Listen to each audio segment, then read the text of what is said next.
aujourd'hui pour vous présenter les sorties que j'ai pu repérer pour le mois de mai. Alors il y en a quand même pas mal et j'ai décidé de vous présenter également les sorties graphiques que j'ai pu repérer qui moi m'intéressent, soit parce que j'ai déjà commencé la saga de graphique, ou alors c'est une saga que potentiellement j'aimerais bien commencer à un moment, mais j'attends de continuer celle que j'ai déjà en cours, ou alors j'attends également qu'il y a plusieurs tomes de cette saga qui soient sortis avant de la commencer. Donc je vais aller assez rapidement, je vais vous citer uniquement les titres des sagas, c'est quasiment que des mangas, que j'ai repéré des suites notamment qui sortent au mois de mai. Donc là principalement ça sort le 4 et 5 mai, il y en a uniquement 2 autres à la fin, je vous dirai, ça sort un peu plus tard. Et donc le 7ème tome de la saga Toilet Band Hanako-kun qui va sortir chez Pika. Moi c'est une série que j'ai déjà regardé la première saison en animé et j'ai vraiment beaucoup aimé, et du coup j'aimerais bien également me faire les mangas plus tard. Il y a le 6ème tome de la saga Solo Leveling de Dubu et Shogun qui va sortir chez K-Books. Là c'est une série de manhwa que pareil j'ai déjà commencé et moi j'adore, j'ai lu les 5. Donc j'attends le 6ème volume avec beaucoup d'impatience parce que c'est vraiment une série que j'aime beaucoup. Il y a A Sign of Affection de Morishita Shu qui sort chez Akata. C'est une série que j'ai vu pas mal passer et c'est une série contemporaine si j'ai pas de bêtises.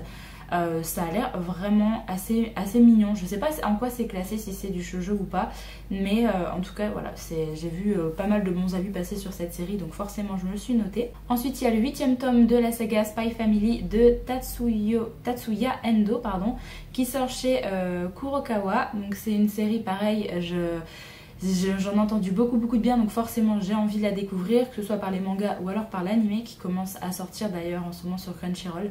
Donc voilà, c'est une série, je me suis gardé cette série dans le coin de ma tête pour essayer de la découvrir un moment. Il y a le premier tome de le petit monde de Mashida de Yuki Ando qui va sortir chez Akata. Pareil, j'ai vu la sortie du premier tome, ça a l'air d'être assez mignon. Je sais plus en quoi c'est classé aussi, mais je vous noterai ça sur la petite image. Mais c'est vraiment un manga, je pense que ça a l'air d'être vraiment très mignon.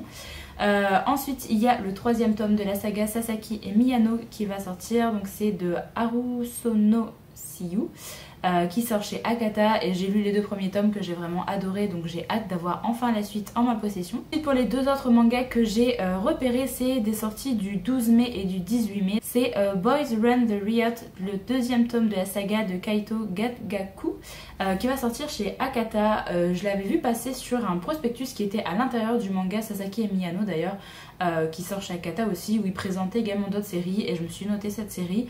J'attendrai peut-être qu'il y ait plusieurs tomes qui soient déjà sortis en français avant de me lancer dedans, mais c'est une saga que j'ai repérée.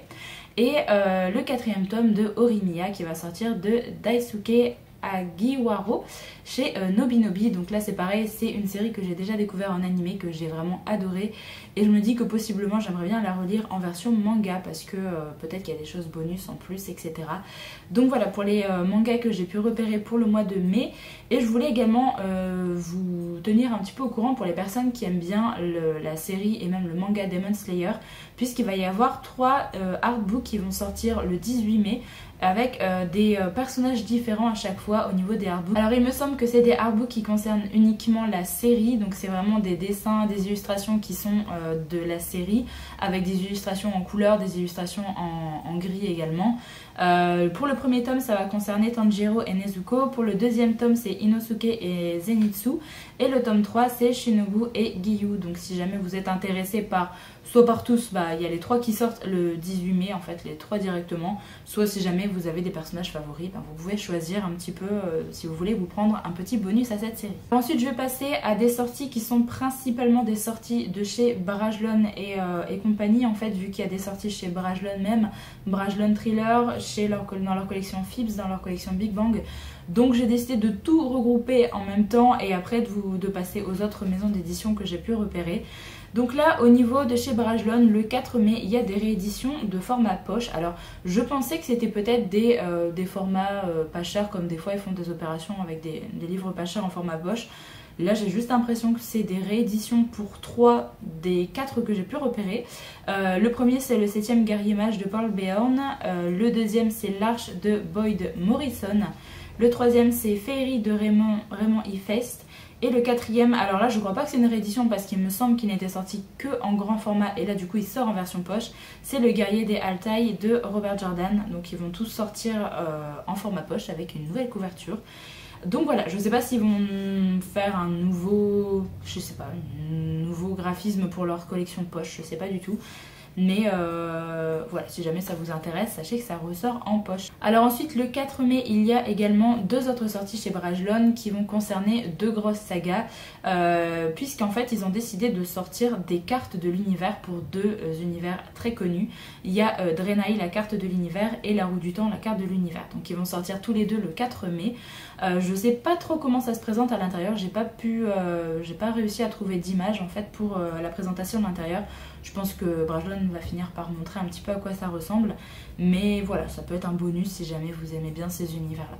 Alors ensuite, au niveau d'une sortie young adulte, là si je dis pas de bêtises, c'est le 4 mai, il va sortir Le Secret du Roi de Marie Valente, qui est donc un roman de fantasy où on est à Paris et où les courtisanes du palais royal sont aussi des vampires hypnotiques et les bouchers de Châtelet une meute de lycanthropes. Le jeune Louis XV va donner à Hippolyte une mission primordiale, maintenir l'ordre dans la face cachée du royaume. Voilà, je sais pas si c'est un tome unique, si c'est un one shot ou est-ce que c'est le premier tome d'une saga, j'ai pas réussi à avoir l'info, enfin c'est pas marqué tome 1 sur les sites où j'ai pu voir la sortie, donc je me dis peut-être que c'est un one shot. Si jamais vous avez l'info d'ailleurs, n'hésitez pas à me dire ça dans les commentaires, mais voilà, franchement au niveau du résumé, pourquoi pas. Et au niveau de la couverture, je la trouve vraiment très jolie. Et au niveau du titre, du coup, sur le roman, il me semble qu'il y a un effet, en fait c'est argenté, mais quand vous bougez le roman, il me semble qu'il y a un effet assez sympa dessus. Donc voilà, si jamais ça vous intéresse, il sort le 4 mai. Ensuite, le 18 mai, il y a une sortie de fantasy qui va sortir en version hardback, avec vraiment une très jolie couverture. Il me semble qu'il y a un effet également au niveau des pages, donc c'est assez rare, on peut voir ça en France. C'est Celle qui devint le soleil de Shelley Parker Chan, donc qui va sortir le 18, mais ça je l'ai déjà dit je crois. Alors là, au niveau du résumé, j'ai pas noté grand chose parce que le résumé était assez gros, mais je me suis juste noté qu'on était en Chine en 1345, où apparemment il va y avoir 2 enfants, un frère et une sœur, qui vont recevoir une destinée. Le garçon qui est promis à la grandeur et la fille qui est promis au néant. Sauf que apparemment la fille va devoir endosser l'identité de son frère pour déjouer un petit peu sa destinée. J'en sais pas plus, mais franchement j'ai vu de très bons avis quand il était sorti en VO.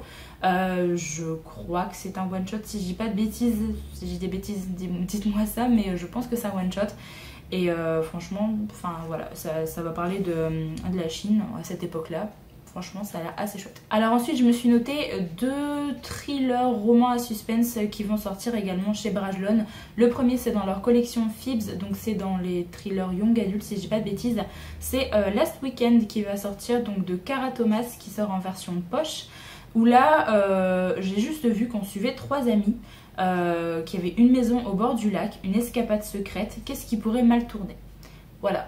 Alors j'avais déjà lu moi un roman de Cara Thomas qui était sorti à l'époque, l'un de ses premiers qui était sorti je crois en grand format. J'avais plutôt bien aimé, c'était un thriller young adulte assez sympa, donc pourquoi pas, si jamais ça vous intéresse en version poche. Franchement, je trouve que ça peut être un petit thriller comme ça pour l'été, ça peut être très chouette. Ensuite, pour le deuxième titre, un peu thriller, roman suspense que j'ai pu noter, c'est Ghost Story de Peter Straub, alias donc Stephen King, qui sort du coup chez Brajlon Thriller en version poche également. Et là au niveau du résumé, on nous dit qu'on est dans la sinistre ville de Millburn. 4 vieux amis passent leur soirée à se raconter de terrifiantes histoires de fantômes. Mais depuis l'étrange disparition de l'un des membres du club, aucun d'eux n'échappe à de terribles visions qui hantent leur nuit. Entre créatures mythiques et esprits vengeurs, tout droit sortis de leur récit d'horreur, ils découvrent que la pire des monstruosités est en réalité issue de leur propre passé. Franchement, ça a l'air assez cool. Je crois pas l'avoir vu tourner plus que ça, en plus ce titre. Donc, mais apparemment, je crois qu'il est très gros quand même. Après, c'est du Stephen King, forcément. Généralement, les titres sont assez balèzes. Mais ça me tente plutôt bien. Parce que tout ce qui est fantôme, esprit, etc., ça peut être vraiment très chouette. Moi, c'est quelque chose que j'aime bien retrouver dans les romans un petit peu à suspense comme ça. Donc voilà, ça a l'air plutôt chouette. Le dernier titre que j'ai pu repérer dans les collections de chez Brajlon, donc là, ça sort chez Big Bang. C'est Le plus cruel des pardons, le tome 2 de Nathalie Mahé, donc qui va sortir le 4 mai, qui est de la fantasy young adulte, donc c'est le 2e tome de la série. Le premier, c'est Le plus doux des poisons, si j'ai pas de bêtises, je vous mettrai de toute façon les 2 images, que j'ai pas lu, que j'avais plutôt passé de bons avis dessus. voilà, je me suis noté la sortie du tome 2, donc ce sera clairement pas pour tout de suite, mais si jamais ça vous intéresse, ben sachez que ça sort le 4. Donc ensuite je vais passer à toutes les autres maisons d'édition avec tout ce que j'ai pu repérer, donc je reviens un petit peu dans le passé au niveau de la date de sortie. Le 4 mai sort un titre de Stephen King, donc c'est dans la collection Albin Michel, donc il me semble que c'est les titres de Stephen King qui sont un peu plus pour la jeunesse, donc là c'est Mile 81. Donc qui va sortir dans la même collection que Brune et compagnie là au niveau des couvertures. Donc là on va suivre Pete Simons qui a 10 ans et qui décide de partir explorer l'aire de repos désaffectée du Mile 81 quand son frère qui est chargé de le surveiller part jouer avec des copains. Sur place, rien de bien intéressant pour un garçon de son âge à l'exception de quelques vieux magazines et de cette étrange voiture garée là. Donc voilà, je connais pas du tout ce titre là, donc je sais pas forcément des titres qui m'intéressent le plus, par exemple celui de tout à l'heure, Ghost Story, ça m'intéresse beaucoup plus avec l'histoire de fantômes. Mais si jamais vous êtes des fans de Stephen King, sachez que ça sort le 4. Ensuite au niveau du 5 mai, il y a une sortie qui va ravir pas mal de personnes parce que c'est une sortie qui est quand même très attendue. C'est Hadès et Perséphone, le tome 1, A Touch of Darkness, qui est de Scarlett Sinclair, qui sort chez Hugo Roman. Et là on est dans du fantastique romance, vu qu'on va parler d'une réécriture moderne de Hadès et Perséphone avec une romance. Voilà. Je me suis pas noté le résumé parce que c'est une romance, donc j'ai pas envie de trop en savoir. Mais clairement, si vous aimez la mythologie, vous aimez ces personnages-là, et vous aimez la romance, je pense que ça peut vous plaire. On passe ensuite au 5 mai et là j'ai noté Labyrinthe de Franck Tillier qui va sortir chez Fleuve Noir. Alors il me semble, si j'ai bien eu les bonnes infos, que c'est techniquement le 3e tome de la saga du manuscrit inachevé. Donc il faut avoir lu le manuscrit inachevé. Ils étaient deux, je sais plus, je vous mettrai peut-être l'image également. Moi j'ai pas lu cette saga, donc je lirai pas du tout Labyrinthe tout de suite parce que je suis encore dans sa saga Charcot et sa saga Annabelle. Donc voilà, pour l'instant la saga du manuscrit inachevé c'est pas encore pour tout de suite, même si j'ai entendu de très bons avis et que je pense à un moment donné je vais finir par la découvrir. Mais si jamais vous êtes à jour dans les parutions de Franck Tillier, eh ben, sachez que ça sort le 5 mai. Toujours le 5, il y a Miss Sharp Detective, le tome 1, Meurtre à Sunset Hall, qui va sortir chez Nil. Et là, j'ai vu que c'était une nouvelle série de Cozy Mystery avec des détectives retraités aussi charmants que loufoques. Je sais pas trop ce que ça va donner, j'ai encore beaucoup de Cozy Mystery qui m'attendent, je vais avancer moi tranquillement dans les séries que j'ai déjà en cours. Mais si jamais vous aimez bien les Cozy Mystery, ça peut potentiellement vous plaire. Après, chez 10-18, il va y avoir donc une sortie poche, c'est Vie et mort de Lucy Loveless de Laura Shepard Robinson. Et là, on est à Londres en 1782. On va suivre Caroline Corsham qui va engager Peregrine Child pour confondre l'assassin de son amie Lucy Loveless. Celui-ci va enquêter dans la société géorgienne au cœur d'un monde d'artifices, de tromperies et de vices secrètes. Alors moi je vous avoue que c'est principalement la couverture qui m'a interpellée parce que je la trouve vraiment très jolie et j'ai l'impression que ça fait vraiment des petites enquêtes, pas forcément Cozy Mystery mais des histoires d'enquête comme ça peut être assez chouette en plus à Londres, donc pourquoi pas. Ensuite j'ai repéré 2 suites de saga, la première suite ça sort le 6 mai, c'est The Art of Betrayal, le tome 2 de la saga du coup The Remnant Chronicles de Mary E. Pearson qui va sortir chez La Martinière. J'ai pas renoté de résumé parce que c'est un tome 2, c'est de la fantasy young adulte si j'ai pas de bêtises. Voilà, c'est une trilogie normalement. Moi je pense que j'attendrai que le 3e tome sorte avant de commencer cette série. Parce que j'ai ni lu, ni commencé cette série, ni lu The Kiss of Deception. Voilà, c'est le 1er tome ça, c'est quoi la deuxième?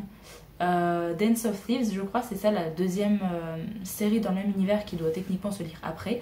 Donc moi j'ai encore rien lu sur ça, donc je pense que je vais attendre tranquillement que tous les tomes sortent avant de me lancer. Le 11 mai, il va y avoir également un tome 2 qui va sortir, c'est Un cœur loyal et solitaire, donc c'est le tome 2 de la saga The Cursebreaker. Alors j'ai oublié de noter le nom d'auteur mais vous verrez sur la petite image. Donc ça sort chez Rajo, donc là pareil c'est le tome 2 d'une saga de fantasy young adulte. Que pareil je n'ai pas lu mais j'avais entendu plutôt de bons avis dessus. Donc je sais plus si c'est une duologie ou une trilogie par contre. Mais voilà, le tome 2 sort enfin le 11 mai. Le 12 mai, je me suis noté un titre de Ariel Holtz qui va sortir chez Slalom. Alors c'est la première fois que vraiment un titre de cet auteur m'intéresse énormément, parce qu'il y a déjà eu pas mal de titres de l'auteur qui sont sortis, qui ont eu déjà pas mal de succès. Mais alors déjà, la couverture de ce titre-là est vraiment très très jolie. Et en plus de ça, au niveau du résumé, ça m'intrigue plutôt bien. Donc le titre, c'est Les Royaumes Immobiles, le tome 1, La Princesse sans visage. Donc là, on est dans les royaumes immobiles, l'existence est contrôlée par 4 monarques. Sans eux, la réalité serait réduite à un flot d'énergie magique et chaotique. Or, le trône d'automne, vacant depuis trop longtemps, menace cet équilibre. Il faut donc lancer un nouveau sacre. 7 jeunes femmes peuvent y prétendre, la compétition sera sans pitié. Alors, le résumé est encore plus long, hein, mais je me suis arrêtée là pour ça. Franchement, ça peut être très chouette. Petite compétition entre plusieurs personnes pour accéder à un trône dans un univers de fantasy. Ça peut être vraiment très très cool. Le 12 mai sort le 2e tome de la série Aristote et Dante découvrent les secrets de l'univers. Donc Aristote et Dante plongent dans les eaux du monde de Benjamin Alire Sáenz qui va sortir chez Pocket Jeunesse. Pareil, je me suis pas noté le résumé parce que c'est un tome 2. Moi j'avais lu le premier tome en VO il y a pas mal de temps déjà. Et depuis c'est sorti en français, sorti en poche également le premier tome je crois. Donc là on a enfin le 2e tome qui est sorti. Je sais pas si je lirai le 2e tome à un moment parce que je trouve que le premier tome se suffit quand même bien à lui-même. Donc si jamais ça vous intéresse, c'est un contemporain avec de la romance. Donc voilà, c'est plus techniquement classé en young adulte. Mais voilà, le premier tome était vraiment très très chouette. De toute façon, si jamais vous voulez le découvrir, j'avais vraiment adoré. Mais c'est vrai que le 2e tome, ça me donne pas plus envie que ça de le lire. J'ai peur d'être déçue par la suite en fait, je pense. Et enfin, le dernier titre que je voulais vous présenter dans la vidéo, ça sort le 13 mai. C'est Les libraires gauchers de Londres de Garth Nix qui va sortir chez Léa. Alors, j'ai pas vu de résumé officiel de chez Léa, si je dis pas de bêtises. Donc j'ai essayé un petit peu de voir de quoi ça parlait par rapport à la couve en VO. Donc là, on est dans un Londres alternatif. On va suivre Suzanne qui est à la recherche de son père qu'elle n'a jamais connu. Et on va également suivre un autre personnage qui est Merlin, qui est libraire gaucher. Apparemment, c'est assez important, parce que les libraires gauchers et les droitiers ne font pas du tout la même chose, si j'ai bien compris. Et il vient d'une famille d'êtres magiques qui surveillent le mythique et légendaire Vieux Monde. Merlin lui va s'immiscer dans notre monde moderne pour savoir qui a envoyé des criminels tuer sa mère. Et bien sûr, Suzanne et Merlin vont finir par se rencontrer. J'en sais pas plus, mais Garth Nix, c'est un auteur que j'avais vraiment vu beaucoup passer. J'ai entendu beaucoup de bons avis sur pas mal de ses titres. Donc voilà, pour celui-là, je crois pas avoir déjà vu d'avis dessus, même en VO. Donc j'attendrai de voir un petit peu ce que ça donne avec les retours, pourquoi pas quand ça sortira en français. Mais en tout cas, franchement, au niveau du résumé, ça a l'air d'être chouette. Donc voilà un petit peu pour tous les titres que j'ai pu repérer pour le mois de mai. Si jamais il y en a d'autres, n'hésitez pas à me dire ça dans les commentaires, si jamais vous avez repéré des suites de séries ou alors d'autres titres que j'ai peut-être pas dit dans la vidéo. C'est possible, parce que j'ai également présenté uniquement ceux qui m'intéressaient moi, que voilà, j'avais trouvé intéressant à partager. Donc n'hésitez pas à me dire ça dans les commentaires si jamais vous avez repéré d'autres choses. Sur ce, j'espère que la vidéo vous a plu et vous a permis de découvrir certains titres. Moi je vous retrouve très bientôt pour une prochaine vidéo, donc en attendant, prenez soin de vous.